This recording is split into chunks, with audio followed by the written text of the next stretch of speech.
Open the box and count 24 screws. 10042206, 12 L brackets, 10050776, and 4 plastic feet, 192,249. Use a rug to protect the finish, and for heaven's sake, find a friend if you're as weak as you look. If you can't manage this basic inventory, just put everything back in the box and go buy a pre-built plastic bin. Grab 2 of the 4 upright support beams and locate the bottom ends. Take 2 plastic feet, part 192249, and snap them firmly onto the metal base of the beams. Ensure they are seated flush against the metal edges. It's a friction fit, so use some muscle, assuming you have any left after carrying the box in. Repeat the process for the remaining 2 upright beams and the last 2 plastic feet. Check that all 4 feet are oriented identically and pushed in until they click. If the feet are crooked, your shelf will wobble like your DIY confidence. This is the easiest part of the job, so try not to screw it up. Lay the top shelf face down on your carpeted work surface. Position the 4 upright legs at each corner, ensuring the holes for the shelves are facing inward. If you lay the shelf on bare concrete and scratch the paint, don't come crying to me. We are building it upside down, which I realize might be a confusing concept for you. Slide an L bracket, 10050776, into the corner of the first leg where it meets the shelf frame. Align the 2 holes in the bracket with the pre-drilled holes in the leg and the shelf rail. It should fit snugly into the corner.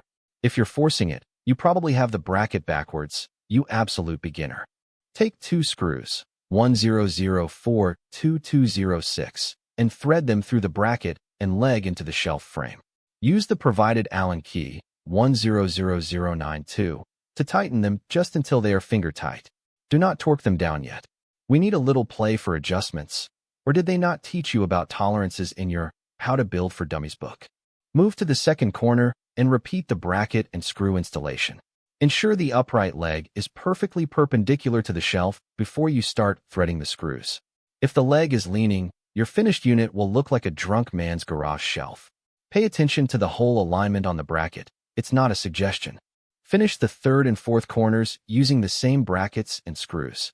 You should now have 4 legs sticking up into the air like an overturned beetle. Double-check that all 4 brackets are correctly seated in the corners. If you missed a screw, you're going to have a very bad time in about 5 minutes. Slide the middle shelf between the 4 uprights and align it with the middle set of pre-drilled holes. You'll need to hold it steady while you reach for the brackets. This is where a second person helps, but if you're alone, use your knees. I've done harder jobs while eating a sandwich, so figure it out. Place a bracket, 10050776, in the first corner of the middle shelf. Insert 2 screws, 10042206, through the leg and bracket.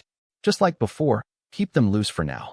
If you tighten one corner fully, the other 3 won't align, and then you'll be calling me for help. I'm not coming over. Secure the second corner of the middle shelf with another bracket and 2 more screws. Make sure the shelf stays level as you work. If it's slanted, gravity will remind you of your failure later. This isn't rocket science, it's a metal shelf. Just line up the holes and turn the key. Install the bracket for the 3rd corner of the middle shelf. Use 2 screws, 10042206, and the Allen key. By now, you should be getting the hang of this, but knowing you, you've probably dropped the Allen key 3 times. Pick it up, wipe the grease off, and finish the corner properly. Finish the middle shelf by securing the final bracket and the 7th and 8th screws of this section. The shelf should now be supporting itself. Give it a gentle shake to make sure the brackets are actually in the right place. If it falls, you've clearly ignored every instruction I've given you so far. Slide the final shelf into position near the bottom of the legs, just above the plastic feet. Match the holes in the shelf frame with the holes in the uprights. It's the same drill as before, so try to find some rhythm. If you're tired already, maybe DIY isn't for you. Go take a nap. Place your 9th bracket, 10050776, into the first corner of the bottom shelf. Thread your screws through. Keep them loose. This provides the structural integrity at the base. If you skip a bracket here, the whole thing will fold like a cheap card table when you put a toolbox on it. Repeat for the second corner of the bottom shelf. Use the 10042206 screws. Ensure the leg is straight. If you've managed to bend the metal because you're clumsy, you'll have to hammer it back. But knowing you, you'd probably just break the hammer. Just be careful for once. Install the bracket and screws for the third corner of the bottom shelf. We are almost through the repetitive part. If your hands are cramping, it's because you're gripping the Allen key too hard. Relax, it's just metal and screws. You aren't defusing a bomb, though you're acting like it. Secure the final bracket and the last 2 screws into the bottom shelf. Every bracket should now be in place with 2 screws each. If you have extra brackets left over, you've done something incredibly wrong. Count them. 12 brackets. If you count 11, start looking under the rug. Carefully flip the entire unit over so it's standing on its plastic feet.